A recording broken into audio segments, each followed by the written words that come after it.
ప్రభునందు ప్రియమైనటువంటి grace TV సహోదరులందరికీ నా హృదయపూర్వకమైన వందనాలు. తిర్తులోని 6వ అధ్యాయానికి ఏర్పాటు చేయనటువంటి పాఠ్యభాగాలు చదువుకుందాం. నిర్గమాకాండం 20వ అధ్యాయం 1-12, ఎఫెసీయులకు రాసిన పత్రిక 2వ అధ్యాయం 4-10, మత్తయి సువార్త 19వ అధ్యాయం 16-29. నిర్గమాకాండం మరి 10 ఆజ్ఞల గురించి తెలియజేస్తుంది. యెహోవా దేవుడు మోషేకు రాసిచ్చినటువంటి ఆజ్ఞలు. ఎఫెసీయులకు రాసిన పత్రిక కరుణామయుడైన క్రీస్తుని గురించి అక్కడ తెలియజేస్తుంది. మత్తయి సువార్త 19వ అధ్యాయం 16-29 వరకు ఒకసారి చదువుకుందాం. ఇదిగో ఒకడు ఆయన వద్దకు వచ్చి, బోధకుడా, నిత్యజీవం పొందుటకు నేను ఏ మంచి కార్యం చేయవలనని ఆయన అడిగాను. అందుకైన మంచి కార్యం గురించి నన్ను ఎందుకు అడుగుచున్నావు? మంచివాడొక్కడే, నీవు జీవంలో ప్రవేశింపగోని ఎడల ఆజ్ఞలు గాయకొనిమని చెప్పాను. అతడు ఏ ఆజ్ఞలని అడగగా, యేసు నరహత్య చేయవద్దు, వ్యభిచరింపవద్దు, దొంగిలవద్దు, అబద్ధ సాక్ష్యం పలుకవద్దు, తల్లిదండ్రులను సన్మానింపము, నిన్ను వలె నీ పొరుగువారిని ప్రేమింపవలను అన్నవే అని చెప్పాను. అందుకు ఆ యవ్వనుడు, ఇవన్నీ అనుసరించినే అన్నాను, ఇకను నాకు కొదువేయమని ఆయన అడిగాను. అందుకు యేసు, నీ పరిపూర్ణ ఒకటకు కోని ఎడల పోయి నీ ఆశని అమ్మి బేదలకిమ్ము, అప్పుడు పరలోకమందు నీకు ధనము కలుగును.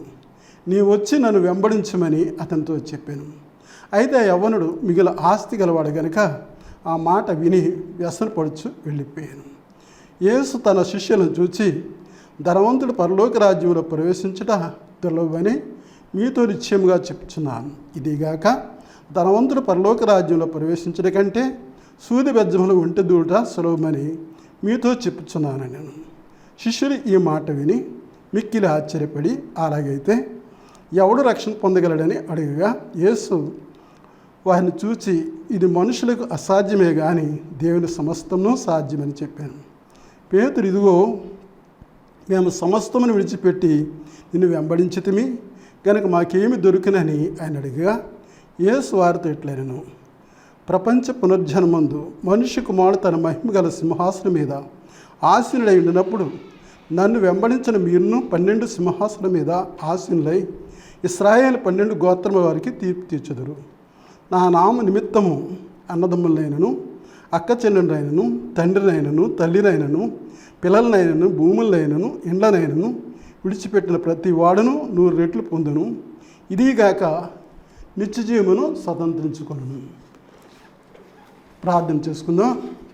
మహోన్నతుడా, మహాపరిశుద్ధుడైన నా ప్రభు, ప్రేమ కలిగినటువంటి మా తండ్రి, దయానిధి, మీకే వేలాది స్తుతులు స్తోత్రాలైనా ఇది చదవబడిన వాక్య భాగాలు ప్రభు మీ హస్తాలకు అర్పిస్తున్నాను తండ్రి. అయ్యా, నీ దాసుని నాను మీ సిలువ చాటును మరుగు చేసి నాతో మాట్లాడి మహిమ ఘనత ప్రభావం మీరు పొందమని మా ప్రభువైన యేసుక్రీస్తు వారి ద్వారా వేడుకుంటున్నాను తండ్రి, ఆమేన్. ప్రియమైన వాళ్ళరా, ఇక్కడ 3 సువార్తికులు రాశారండి యవ్వనస్తుడి గురించి. మత్తయి, మార్కు, లూకా రాశారు. ఇతడు యవ్వనస్తుడు ప్రభు దగ్గరికి వచ్చాడు. జీవం పొందాలంటే ఏం చేయాలి? ప్రియమైన వాళ్ళరా, ఎంతో ఆసక్తి వచ్చాడు, ఎంతో సంతోషంతో వచ్చాడు. యేసయ్య ఏమన్నాడు? ఆజ్ఞలు పాటించు అంటే 10 ఆజ్ఞల్లో అక్కడ ఆజ్ఞలు ఇక్కడ తెలియచేశాడండి. ఆజ్ఞలు ఏంటివి? నరహత్య చేయవద్దు, వ్యభిచరింపవద్దు, దొంగిలవద్దు, అబద్ధ సాక్ష్యం పలుకోవద్దు, తల్లిదండ్రులను సన్మానింపము, నిన్ను వలె నీ పొరుగు వారిని ప్రేమింపవలను అని. కానీ ప్రియమైన వాళ్ళరా, ఈ ఆజ్ఞలు ఏమంటాడు? నేను బాల్యం నుండి అనుసరించుతూనే ఉన్నా అన్నాడు. బాల్యం నుంచి కూడా నేను అనుసరిస్తున్నాను ఇవి అన్నాడు. అందుకు యేసయ్య చాలా సంతోషించాడు. ఆ మాటకి సంతోషించి, నువ్వు పరిపూర్ణ అవ్వాలంటే నీ ఆస్తిని పేదలు పంచిపెట్టి నువ్వు నన్ను వెంబడించు అని యేసయ్య చెప్పారు. అయితే ఈ యొక్క యవ్వనస్తుడు మిగిలిన ఆస్తి గలవాడు కనుక వ్యసన పడుచు వెళ్ళిపోయాను. నేను వాళ్ళరా, వ్యసన పడుచు వెళ్ళిపోయినట్లుగా మనం చూస్తాం. దుఃఖంతో వెళ్ళిపోయాడు. సంతోషంతో ప్రభు దగ్గరికి వచ్చాడు, దుఃఖంతో వెళ్ళిపోయాడు. అది చాలా విచారకర విషయం ప్రియమైన వాళ్ళరా. ఎందుకంటే మరి అక్కడ యేసు దగ్గర నిత్యానందం ఉంది, నిత్యజీవము చాలా యుగ యుగాలు ఆనందంగా జీవించవచ్చు. యుగాలు కూడా ఈ తాత్కాలికమైన సంతోషం ఏంటండి? తాత్కాలికమైన సంతోషం ఇక్కడ యవనస్తుడు, తర్వాత అధికారి అని రాయబడి ఉంది, తర్వాత ధనవంతుడని రాయబడి ఉంది. కనుక ఉన్నతమైన స్థితిలో ఉన్నాడు కనుక లోకంలో భోగభాగ్యాలు అనుభవించడానికి కేవలం తాత్కాలికమైన సంతోషం కోసం నిత్య జీవాన్ని పోగొట్టుకున్నాడు. మరి యుగ యుగాలు ఉండే నిత్య సంతోషం ప్రభు దగ్గర ఎటువంటి ఉంది? సంతోషం ఉంది, ఆనందం ఉంది, సమాధానం ఉంది కూడా, ఇవన్నీ కూడా ఉన్నాయి. కేవలం లోకాశ, నేత్రాశ, జీవడమ్మం వీటిని అనుసరించి తన మరి ఆ యొక్క నిత్య జీవాన్ని పోగొట్టుకున్నట్లుగా మనం చూస్తున్నాం. ప్రియమైన వాళ్ళరా, ఇది ఎంత విచారకర విషయం. ఆలోచన చేసినట్లయితే చూడండి, ప్రసంగి 12వ అధ్యాయంలో మనం చూస్తే నీ బాల్య దినములందే నీ సృష్టికర్తను స్మరణకు తెచ్చుకొని చెప్తున్నాడు. నీ బాల్య దినములందే. ప్రియమైన వాళ్ళరా, ఇక్కడ సమూయేలుని బాల్య దినములందే ప్రభు ఏర్పాటు చేసుకున్నాడు. ఏలీ దగ్గర ఆ కుమారుడు ఉన్నప్పుడు 3 పర్యాయాలు యేసయ్య దేవుడు పిలిచాడు సమూయేలుని. సమూయేలు సమూయేలు సమూయేలు అని పిలిచాడు. అయితే 3 పర్యాయాలు కూడా ఎవరనుకున్నాడు? ఏలీ పిలుస్తున్నాడు అనుకుని చిత్తమండి అని ఏలీ దగ్గరికి వెళ్ళాడు. అయితే 3 పర్యాయాలు కూడా బాబు నేను పిలవలేదు, 3వ పర్యాయం అని పిలిచినప్పుడు ఏమన్నాడంటే ఏలీ అర్థం చేసుకుని ఓహో దేవుడు పిలుచుంటాడు ఈ అబ్బాయిని అని చెప్పేసి ఈసారి పిలిచినప్పుడు చిత్తమండి ఆజ్ఞ ఇవ్వండి అన్నాడు అని చెప్పాడు. అప్పుడు 4వసారి పిలిచినప్పుడు యెహోవా దేవుడు చిత్తమండి ఆజ్ఞ ఇవ్వండి అని చెప్పినప్పుడు ఏలీ కుమారుల గురించి ఆయన తెలియజేశాడు. వాళ్ళు చెడు నడత నడిచారు, వాళ్ళు కనుక వాళ్ళని నేను త్రోసివేస్తున్నాను, నిన్ను ఏర్పాటు చేసుకుంటాను అన్నప్పుడు సంతోషంతో అంగీకరించాడు. ఎవరు? సమూయేలు. ప్రియమైన వాళ్ళరా, అలాగే ఇర్మియాని కూడా బాలుడిగా ఉన్నప్పుడు పిలిచాడు. ఇర్మియా నా పరిచయం చేయనప్పుడు ఇర్మియా ఏమంటున్నాడు? ప్రభువా నేను బాలుడినే అంటున్నాడు. నువ్వు బాలుడని అనవద్దు, నేను నీకు తోడేంటాను, నీకు సహాయం చేస్తాను అని అక్కడ ఇర్మియా అన్నట్లుగా మనం చూస్తున్నాం. ప్రియమైన వాళ్ళరా, కనుక మరి యేసు చూసినట్లయితే ఆయన 33.5 సంవత్సరాలు 30 సంవత్సరాలు ఆయన తల్లిదండ్రులకి సేవ చేస్తాడు. తండ్రికి కార్పెంటరీలో పరిచయం చేశాడు. తర్వాత 3.5 సంవత్సరాలు ఆయన శిష్యుల్ని ఏర్పాటు చేసుకుని స్వార్థ పరిచర్య జరిగించినట్లుగా మనం చూస్తున్నాం యవ్వన కాలంలో. ప్రియమైన వాళ్ళరా, ఇక్కడ యవ్వన కాలంలో మరి నిజంగా మరి ప్రభు సేవ చేయమంటే, నన్ను వెంబడించమంటే ఇతడు వ్యసనపడుచు వెళ్ళిపోయినట్లుగా మనం చూస్తున్నాం. ఎంత వేదనకరమైన విషయం అంటే చాలా విచారకరమైన విషయం అండి. ఎందుకంటే ప్రియమైన వాళ్ళరా, మహాజ్ఞాని అయినటువంటి సొలొమోను దేవుని యందు భయభక్తులు కలిగి ఉన్నాడు, యథార్థత కలిగి జీవించాడు కనుక సకల ఐశ్వర్యాలు సొలొమోనుకు ఉన్నాయి. దేవుడు మంచి జ్ఞానం ఇచ్చాడు. మరి ఇక్కడ సొలొమోను ప్రభు అన్నాడు, దేవుడే అన్నాడు, సొలొమోను నీ తండ్రి అయిన దావీదు వలె నా ఎడల యథార్థత కలిగి ఉన్నావు, భయభక్తులు కలిగి ఉన్నావు కనుక నీకు ఏం కావాలో కోరుకోమంటే చూడు సొలొమోను అప్పట్లో ఏం కోరుకున్నాడు? అసలు శత్రు ప్రాణం కోరతారు, ఎందుకంటే రాజుకు శత్రువు ఉండకూడదు, శత్రు ప్రాణం కోరతారు. కొందరు భోగభాగ్యాలు ఐశ్వర్యం కోరతారు, వెండి బంగారాలు కోరతారు. అవి ఏం కోరలేదండి. సొలొమోను ఏం కోరాడు? ప్రభువా ఇంతమంది జనాంగాన్ని నాకు ఇచ్చావు నాయన, లెక్కించలేని ఇశ్రాయేలు జనాంగాన్ని ఇచ్చావు ప్రభువా, కానీ వీరిని పరిపాలన చేయడానికి నాకు జ్ఞానం దయచేయి ప్రభు అన్నాడు. కనుక దేవుడు మెచ్చుకున్నాడు దాని విషయంలో. అయ్యో నా కుమారుడు శత్రుప్రాణం కానీ అలాగే వెండి బంగారాలు కానీ కోరుకోలేదు, కేవలం నా ప్రజలు పరిపాలన చేయడానికి జ్ఞానం కోరుకున్నాడు కనుక జ్ఞానంతో పాటు ఐశ్వర్యాన్ని కూడా ఇచ్చాడు. కనుక సొలొమోను జ్ఞానం వినడానికి శాబాదేశ్వరాన్ని కూడా వచ్చింది. ప్రియమైన వాళ్ళరా, కానీ ఇక్కడ సొలొమోను మనం గమనించినట్లయితే మరి ఇంత చేసిన తర్వాత భోగభాగ్యాలు అనిపించిన తర్వాత ఏం చేశాడండి? 700 మంది భార్యలు, 300 మంది ఉపపత్నులు ఉన్నారు. అయినా ఇంకా అన్య స్త్రీలని వివాహం చేసుకుని చెడిపోయినట్లు లాస్ట్ విషయంలో ఆఖరి విషయంలో చెడిపోయినట్లుగా మనం చూస్తున్నాం. కనుక కార్యారంభం కంటే కార్యాంతం మేలన్నారు. కార్యారంభంలో సొలొమోను జీవితం ఎంతో ఉన్నతంగా గడిచింది. కానీ కార్యాంతంలో మనం చూస్తే మరి విగ్రహారాధికుడు అయిపోయినట్లుగా మనం చూస్తున్నాం. భోగభాగ్యాలు ప్రియమైన వారురా, అది ఒక్కసారి చూద్దాం. ప్రసంగి 2వ అధ్యాయము. యెహోవా నా మొర లాలించెను, తన మహాభాగ్యము గణించెను. నిశల దీనహీనుడగున దుహాయనడి ధ్వని గ్రహించి మనిపెను. యెహోవా నా మొర లాలించెను, తన మహాభాగ్యం నన్ను గణించెను. హల్లెలూయా. చూడండి, ప్రసంగి చూద్దామండి. 2వ అధ్యాయము 1 నుంచి 11 వచనాలు చదువుదాం. కానీ నిన్ను సంతోషం చేత శోధించి చూతును, నీవు మేలు అనుభవించి చూడమని నేను నా హృదయంతో చెప్పుకుంటుని. అయితే అదియు వ్యర్థ ప్రయత్నమయ్యాను. నవ్వుతోని వెర్రిదానవనియు సంతోషంతో నీ చేత కలుగుదేమియు లేనంటిని.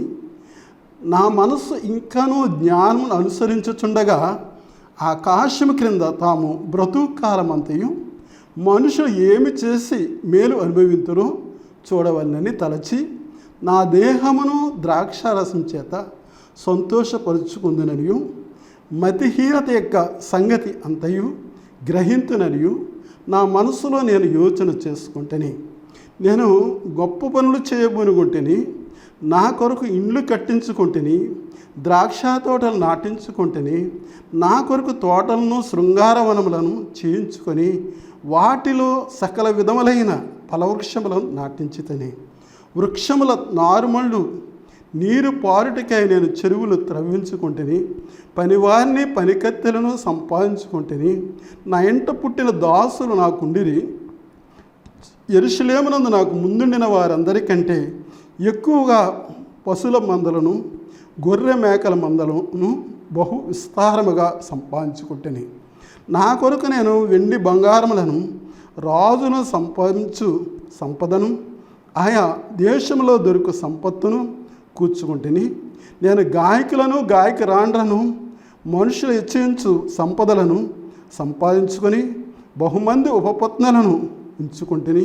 నాకు ముందు యెరూషలేమునందున్న వారందరికంటే నేను గనుడనై అభివృద్ధి నొంది తిని.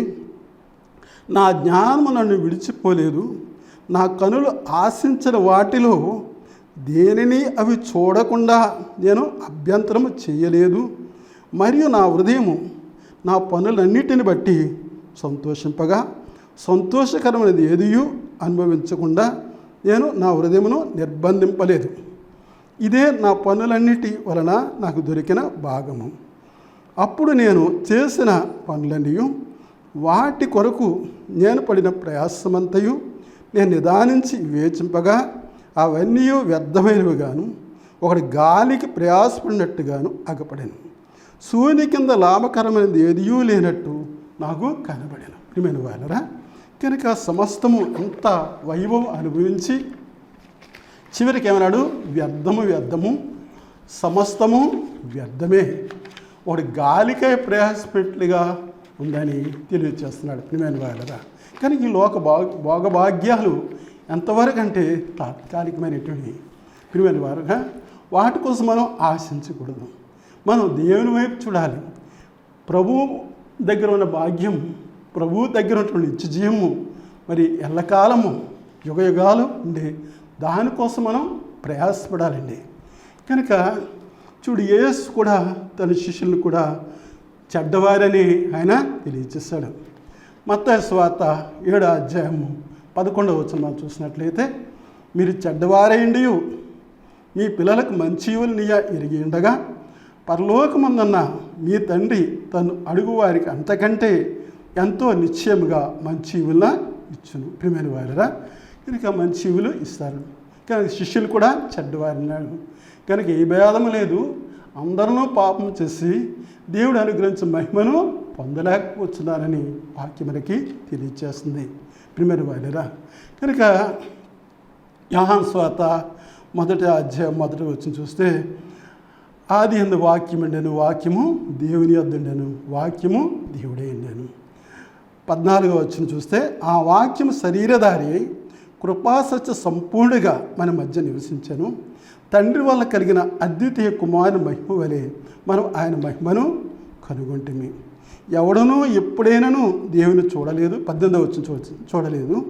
తండ్రి రొమ్మున అన్న అద్వితీయ కుమారుడే ఆయనను బయలుపరిచాను. ప్రియమైన వాళ్ళరా, కనుక ఈ యువకుడు దేవుని ఆజ్ఞలు పాటించలేదండి. దేవుని ఆజ్ఞలు నిజంగా పాటించినట్లయితే ప్రభు పరిచర్యకు సహకరించను, వెళ్ళును, ప్రభుని అంటబెట్టుకుని ఉండను. ఎందుకంటే మరి ఆయన శిష్యులు ఉన్నారంటే 12 మంది శిష్యులు కూడా సమస్తాన్ని విడిచిపెట్టి ప్రభుని వెంబడించారండి. ప్రియమైన వాళ్ళరా, చూడు, అలాగే నిర్గమాకాండంలో ఏం చెప్తుంది, దేవుడు సీనాయి పర్వతం మీద రాతి పలకల మీద మోషేకు 10 ఆజ్ఞలు ధర్మశాస్త్రాన్ని ఇచ్చాడు. కనుక ఈ 10 ఆజ్ఞల కోసం మోషే ఏం చేశాడండి, 40 రోజులు ఉపవాసం, 40 దినాలు ఉపవాసం ఉండి ఆ దేవుని పర్వతం మీదకి వెళ్ళాడు. వెళ్ళినప్పుడు దేవుడు ముఖాముఖిగా మోషేతో మాట్లాడాడు. రాతి పలకల మీద ఆ 10 ఆజ్ఞలు రాసి ఇచ్చాడు, ధర్మశాస్త్రాన్ని రాసి ఇచ్చాడండి. కనుక ధర్మశాస్త్ర ప్రకారంగానే ఇక్కడ మనం చూసినట్లయితే ఈ లోకములో మరి ప్రభుత్వం నడుస్తుందంటే ధర్మశాస్త్రం మూలంగానే నడుస్తుంది. అక్కడ ఎలా పరిపాలన చేయాలో మోషేకు తెలియచేస్తాడండి. చూడండి, మరి న్యాయాధిపతులు ముందుగా మరి ఇశ్రాయేల్ ప్రజలందరూ కూడా మోషే వద్దకు అక్కడ తీర్పు కోసం వస్తుంటే వాళ్ళందరికీ సమాధానం ఎలాగ చెప్పగలండి. చూడండి, చెప్పలేక విసిగిపోతున్నాడు. అంటే విసిగిపోవడం అంటే చాలా టైం పెట్టేస్తుంది అంతమందికి తీర్పు తీర్చాలంటే. అటువంటి పరిస్థితుల్లో మరి ఇక్కడ మోషే మామగారు అయినటువంటి ఇద్దరు మంచి సలహా ఇచ్చాడు. మోషే, ఇంతమందికి నువ్వు తీర్పు చెప్పాలంటే చాలా కష్టం, 10 మందికి 20 మందికి అలాగా నువ్వు ఏర్పాటు చేసుకో.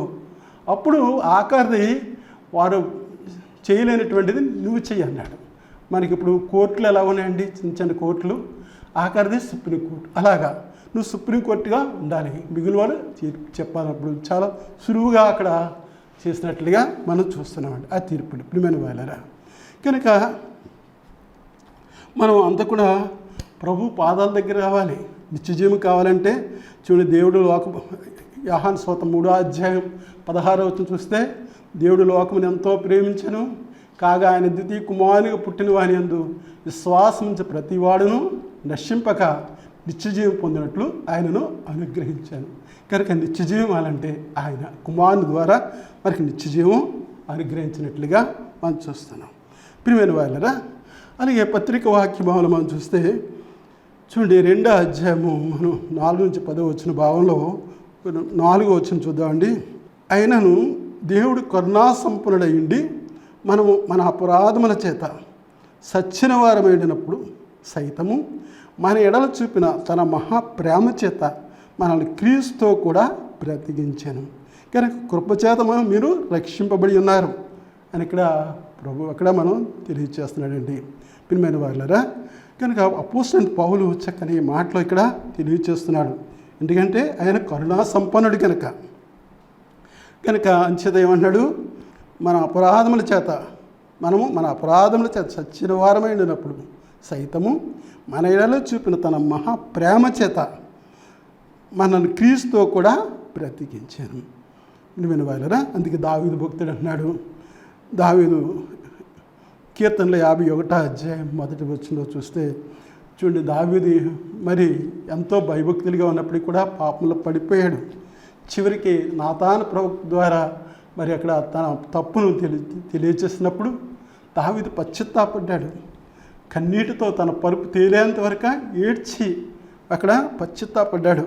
ఇక్కడ అందుకని దావీదు కీర్తన 51వ అధ్యాయం 1వ వచనం చూస్తే, దేవా నీ కృప చొప్పున నన్ను కరుణించుము, నీ వాత్సల్య బాహుళ్యం చొప్పున నా అతిక్రమములను తుడిచివేయమని ఇక్కడ దావీదు ప్రార్థిస్తున్నాడండి. ప్రియమైన వాళ్ళరా, అలాగే మీకా గ్రంథంలో మనం చూస్తే మీకా 7వ అధ్యాయము 18వ వచనం చూస్తే, తన స్వాస్థ్యములో శేషించిన వారి దోషమును పరిహరించి వారు చేసిన అతిక్రమముల విషయమై వారిని క్షమించు దేవుడు అయిన నీతో సముడైన దేవుడు ఉన్నాడా?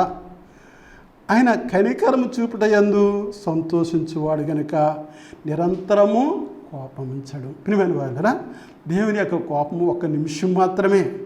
ఏమండి, ఆయన కృప ప్రేమ ఎల్లకాలం ఉంటుంది. ప్రియమైన వాళ్ళరా, కనుక దేవుడి విశ్వాసులకు ఆధ్యాత్మిక జీవాన్ని ఇచ్చే క్రీస్తు ఐక్యతలోనికి సహనంలోనికి నడిపించాడు. చూడండి, కనుక మా 1 యోహాను 3వ అధ్యాయము 9వ వచనం మనం చూసినట్లయితే, దేవుని మూలముగా పుట్టిన ప్రతి వానిలో ఆయన బీజము నిలుచును గనుక వాడు పాపము చేయడు. వాడు దేవుని మూలముగా పుట్టిన వాడు గనుక పాపము చేయజాలడు. కనుక ప్రియమైన వాళ్ళరా, దేవుని మూలముగా పుట్టినవాడు పాపము చేయజాలడని ఇక్కడ తెలియజేస్తున్నాడండి. కనుక ఇక్కడ పేతురు, యోహాను మరి వీళ్ళు రాస్తున్నారంటే వాళ్ళు అనుభవించింది రాస్తున్నారు.